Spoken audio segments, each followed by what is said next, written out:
किसका ऑर्डर था गोली नहीं चलाने का, यह सवाल पैदा होता। क्यों नहीं इन तीनों आतंकवादी को मौके पर एसटीएफ ने ढेर किया। ब्रिजभूषण शरण सिंह अकेले चलकर दिखाओ, क्या कहते हैं राजा भैया अकेले चलकर दिखाओ, योगी आदित्यनाथ अकेले चलकर दिखाओ। मैं अगर कहूं भगवा आतंकवाद तो आप हंगामा करो। मां ने दूध पिलाया उत्तर प्रदेश के सभी मंत्रियों से कहता हूं और योगी जी से कहता हूं, मैं आपका बिल्कुल भक्त हो जाऊंगा, आप ही को वोट दूंगा, आप ही के लिए चुनाव प्रचार करूंगा, आप ही के लिए लड़ूंगा और चिल्लाऊंगा हटाओ सिक्योरिटी। अगर मां ने दूध पिलाया तो मैं चैलेंज करता हूं। तो जब गुंडा है ही नहीं उत्तर प्रदेश में तो मंत्री की सुरक्षा क्यों बढ़ा रहे। इसका मतलब उत्तर प्रदेश में गुंडे हैं, लेकिन वो गुंडा वाई कैटेगरी का है, यानी वाई मीन्स योगी जी का आदमी। जय उत्तर प्रदेश आओ, जय श्री राम का नारा लगाओ, किसी की भी जान ले जाओ। ये वक्त कहते हैं कि मोदी जी ने सबको मिट्टी में मिला दिया, तो ये तीन कहां से आए कि इन तीनों आतंकवादियों को भी पुलिस अपनी गाड़ी से लाई थी। सरकार को बर्खास्त किया जाना चाहिए, राष्ट्रपति शासन लगना चाहिए और तमाम इनके मंत्रियों से सुरक्षा वापस ली जानी चाहिए। लोग जश्न मना रहे कि बाबा ने मिट्टी में मिला दिया सबको। दो सगे भाइयों की हत्या दो पॉलिटिकल भाइयों ने मिलकर किया है। बड़ा भाई योगी आदित्यनाथ जी और छोटा भाई केशव प्रसाद मौर्य जी, दोनों का बैकग्राउंड पॉलिटिकल, दोनों भाई हैं, दोनों का बैकग्राउंड खुद जो है वो क्रिमिनल बैकग्राउंड है। एक दो, ये मैं नहीं कह रहा हूँ, एक दो नहीं कई मुकदमे हैं जो संगीन हैं, आपराधिक हैं, हत्या और लूट और खसोट और फिरौती और यहाँ तक के बलात्कारियों को संरक्षण देने, बचाने, छुड़ाने इत्यादि इत्यादि। तो जब क्रिमिनल सत्ता पर खुद रहेंगे तो जाहिर सी बात है कि वो दूसरों को क्रिमिनल कैसे बनने देंगे, उनके ही लोग उनके ही चेले बनेंगे। बाबा ने मिट्टी में मिला दिया जब कहा था और मिला दूंगा जब कहा था, तो ये भी कहा था कि अब उत्तर प्रदेश में कोई माफिया और कोई गुंडा नहीं है, गुंडा तो सब उत्तर प्रदेश से जा चुका। तो सवाल योगी आदित्यनाथ जी, जब सारे गुंडे उत्तर प्रदेश से चले ही गए थे, सिर्फ एक अतीक था जिसके पूरे खानदान को आपने मिट्टी में मिला ही दिया, तो अतीक और अशरफ पर जो हमला करने वाला ये गुंडा कहां से आया। तीनों उत्तर प्रदेश का है, इसका मतलब उत्तर प्रदेश में गुंडे हैं, लेकिन वो गुंडा वाई कैटेगरी का है, यानी वाई मीन्स योगी जी का आदमी है। बाकी लोग गुंडे वही होंगे जो जय श्री राम का नारा लगाएंगे। विवादित बयान में दे रहा हूं, विवादित बयान है ये, यानी दूसरा कोई गुंडा नहीं बन सकता। गुंडा बनने के लिए शर्त है कि भगवा गमछा आपके पास हो और जय श्री राम का नारा लगाए, जय उत्तर प्रदेश आओ, जय श्री राम का नारा लगाओ, किसी की भी जान ले जाओ। ये अनुमति अब उत्तर प्रदेश में योगी सरकार के द्वारा दे दिया गया। तो ये जो वाई कैटेगरी के जितने गुंडे हैं वो हर जगह हैं। आपने रमजान में देखा मुरादाबाद में घर के अंदर लोग नमाज पढ़ रहे थे, यही वाई कैटेगरी वाले गए थे ना गुंडा, जय श्री राम का नारा लगा रहे थे, भगवा गमछा पहने हुए थे। पुलिस ने क्या किया? अच्छा, वाई कैटेगरी के जितने भी गुंडे हैं उनको योगी आदित्यनाथ जी ने कह रखा है कि वो आम करे, इमली करे, उल्टा करे, सीधा करे, तुम्हें उसका बचाव करना है और उसके खिलाफ जो कंप्लेंट दे उसको फंसा देना।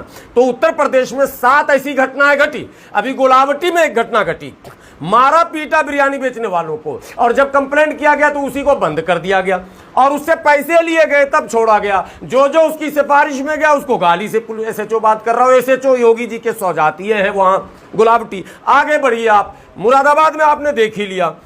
अभी 3-4 ऐसी घटनाएं घटी जहां वो कह रहा है कि तुम यहां नहीं नमाज पढ़ोगे वहां नहीं पढ़ोगे, नई परंपरा यहां नहीं चालू करोगे वहां करोगे। ये सारी चीजें तो ये बताती है कि संविधान का राज नहीं है, अप्रत्यक्ष रूप से वाई कैटेगरी के जो गुंडे हैं उत्तर प्रदेश में उनका राज है। तो गुंडा खत्म कहां पर हुआ? और ये अंध वक्त कहते हैं कि मोदी जी ने सबको मिट्टी में मिला दिया, तो ये 3 कहां से आए चुनिंदा? ये 3 कौन थे, कहां से आए? बंगाल से आए थे क्या? एक बात। दूसरी बात, मुसलमान थोड़ा सा अगर जुर्म करता है और अगर पकड़ा गया, 3 आतंकवादी पकड़े गए और वो पाकिस्तान से इनके संपर्क थे, अमेरिका से थे, आईएसआई से थे फलां, और ये 3 आतंकवादी जो अभी जिसने हत्या की है, एक भी मीडिया की खबर बताओ कि आतंकवादी बोल रहा, बोला 3 हत्यारे। अच्छा, ये हत्यारे हैं, मासूम है, और मुसलमान हो तो वो आतंकवादी। ये शब्द कहां से शुरू हुआ? मैं अगर कहूं भगवा आतंकवाद तो आप हंगामा करो।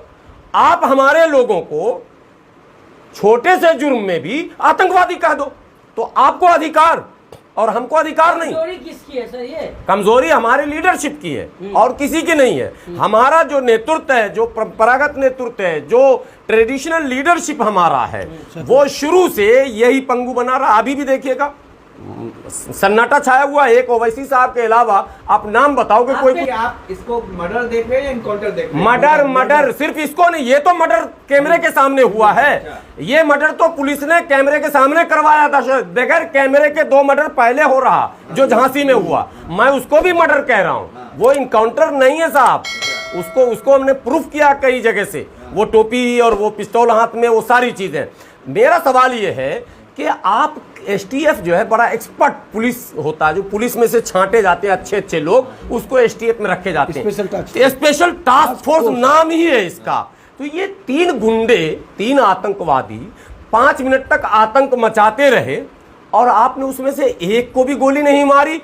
किसका ऑर्डर था गोली नहीं चलाने का, यह सवाल पैदा होता। क्यों नहीं इन तीनों आतंकवादी को मौके पर एसटीएफ ने ढेर किया, यह सवाल पूछना पड़ेगा। और भारत के मुस्लिम लीडरशिप अगर इस पर चुप है तो मैं समझता हूं आने वाला कल इससे भी भयानक होने वाला है। इसलिए यह सवाल पूछा जाएगा, एसटीएफ ने उन तीनों को गोली क्यों नहीं मारी, यह सवाल है। पर मुस्लिम लीडर को शांति के अभी और सुनिए, उन तीनों आतंकवादियों ने जो गोली चलाई तो सिर्फ अतीक और अशरफ को ही गोली क्यों लगी? किसी एसटीएफ के जवान के हाथ में, पांव में, उंगली में, वर्दी में, गाड़ी में कहीं गोली क्यों नहीं लगी? वो डर गए थे, थोड़ा साइड हो गए। साइड नहीं हो गए तो वो लाए थे इस गाड़ी से, ये तीनों आए, वहां लोकल वीडियो वायरल हो रहा, आप लोगों ने भी देखा होगा। और वो बड़े चैनल वाले जो मन सरकार भक्त चैनल है उसका वीडियो है, जिसमें कहा जा रहा है कि इन तीनों आतंकवादियों को भी पुलिस अपनी गाड़ी से लाई थी और मीडिया का प्रेस का कार्ड लगा हुआ था। सरकार जांच नहीं करेगी वो प्रेस कार्ड किसका था। हम तबलीगी जमात के जमा कोरोना में हम घूम रहे थे तो मेरे प्रेस का भी जांच कर लिया गया, कार्ड का, मेरे कर्फ्यू पास का भी जांच कर लिया गया। और इन आतंकवादियों के प्रेस कार्ड का जांच नहीं होगा? किसने इशू किया? इशूइंग अथॉरिटी क्या थी? तब तो खुलेंगे ना राज। अब कहा जा रहा है ये तीनों पागल और दीवाने हैं। एक पागल दीवाना जो गोरखनाथ पर हमला किया था उसको तो फांसी की सजा हो गई ना, आप लोग को पता है कि नहीं? जो वाकई पागल था, जिसके पास सर्टिफिकेट मतलब जांच भी हुआ और वो हमला करवाया गया था मुसलमानों को बदनाम करने के लिए, सरफिरा मुसलमान, पागल मुसलमान को पकड़ के ले आते हैं लोग। और ये 3 जो पागल आतंकी हैं, इन तीनों को आप देखेंगे, इनको खूब बेहतरीन से खातिरदारी इनकी होगी और तीनों को जेल नहीं भेजा जाएगा। ये मैं बोल रहा हूँ कैमरे पर, कुछ नहीं होगा, तीनों घर जाएंगे, अपने घर जाएंगे। ओवैसी पर हमला करने वाले कहाँ हैं? फांसी हुई, उत्तर प्रदेश के वीआईपी हो गए ये आगे चल के नाम बदल के इनका आई कार्ड बदले। ट्विटर पे तो बोल ही रहे ना कि इंसाफ मिलेगा मुसलमानों को। हाँ, तो ट्विटर पे तो इंसाफ मिल भी गया सबको। क्या लगता है ये भी आगे चल के बाहुबली और बड़े नेता बनेंगे क्या? ये यही हो ही रहा ना, बृजभूषण सिंह बाहुबली है कि नहीं है? आप बताओ कि वो सांसद है लोकसभा में, वो खेल कुश्ती संघ, जो महिला कुश्ती संघ का अध्यक्ष भी था ना, कितने मुकदमे हैं? ऑन रिकॉर्ड मीडिया पर बोल रहा है एक चैनल, बड़े चैनल पर, कि हमने अपने हाथों से केवल 1 मर्डर किया और बाकी तो हमारे चेलों ने किया। अरे साहब, वो सांसद जो कह रहा हो कि हमने अपने हाथों से एक मर्डर किया और वो लोकसभा का सदस्य जो अकबाले जुर्म बम ब्लास्ट में करती है महोदया, गांधी जी को गाली बकती है जो महोदया, वो संसद में, और भारत में सन्नाटा। कहां है अम्बेडकरवादी, कहां है संविधानवादी, कहां लोकतंत्र पे आस्था रखने वाले लोग, कहां हैं ये लोग जो अब बाबा साहब के जय जयकारा लगाते हैं, और कहां है वो सेकुलरिज्म के झंडा ढोने वाले लोग? क्या आपके रहते हुए देश में इस तरह का मजाक बढ़ता रहेगा? आज एक आतंकवादी लोकसभा में पहुंचा, कल 2 आतंकवादी पहुंचेगा, पता चलेगा 540 में से 540 वही हो जाएंगे, तो आपका संविधान रह जाएगा, लोकतंत्र रह जाएगा। डेमोक्रेसी खत्म करने, कुचलने का ये पूरा प्लान है। मनुस्मृति, एक फोटो वायरल हुआ, आपको दूंगा अभी। योगी आदित्यनाथ जी मनुस्मृति लेकर बैठे हुए हैं मीटिंग में।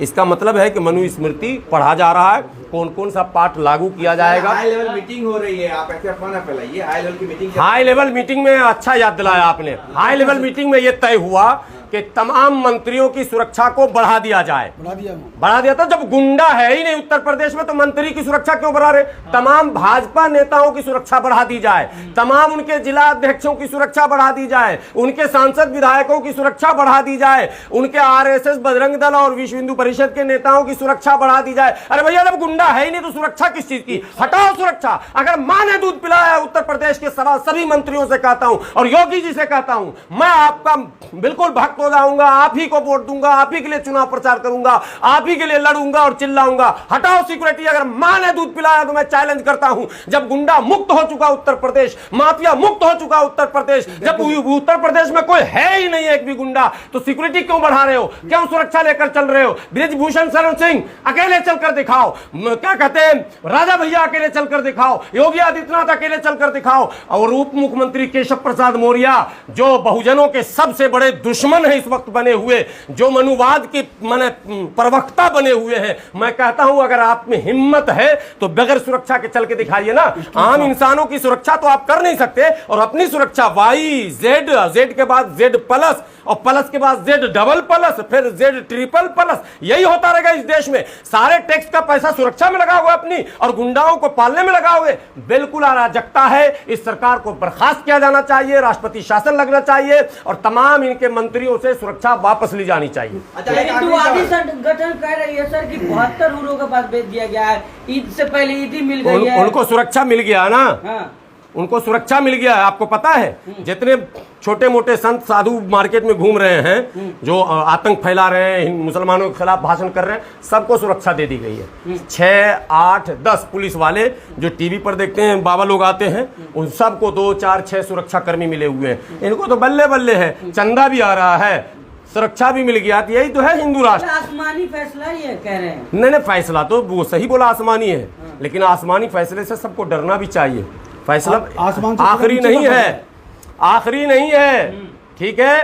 फैसले रोज होते हैं आसमान पर, फिर फैसले होंगे आसमान पर। डरना चाहिए। सत्ता में हो तो इसका मतलब ये नहीं कि किसी को कुचल डालोगे।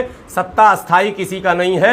बड़े बड़े सिकंदर से लेके कलंदर तक चले गए। आप किस खेत की मूली है साहब? इस भारत में कितनी सरकारें आई और गई, आप भी जाएंगे, लेकिन जाते जाते आप ये कलंक लेकर जाएंगे शायद। ये आपने मन बनाया। आखिरी सवाल कि जहाँ भी जो भी नाम आता है, बजरंग दल का ही नाम आता है। आपने देखा होगा अभी अतीक का मर्डर हुआ, तीनों बजरंग दल से थे।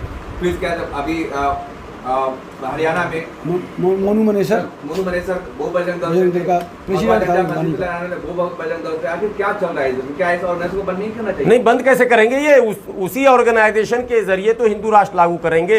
अब समझना सोचना तो अम्बेडकर वादियों को, संविधान वादियों को है ना, उनके लिए ना चिंता का विषय है। लेकिन वो भी अम्बेडकर जयंती बाबा साहब की मनवा लिए 132वीं कल, फिर घर में जाके सब सो गए।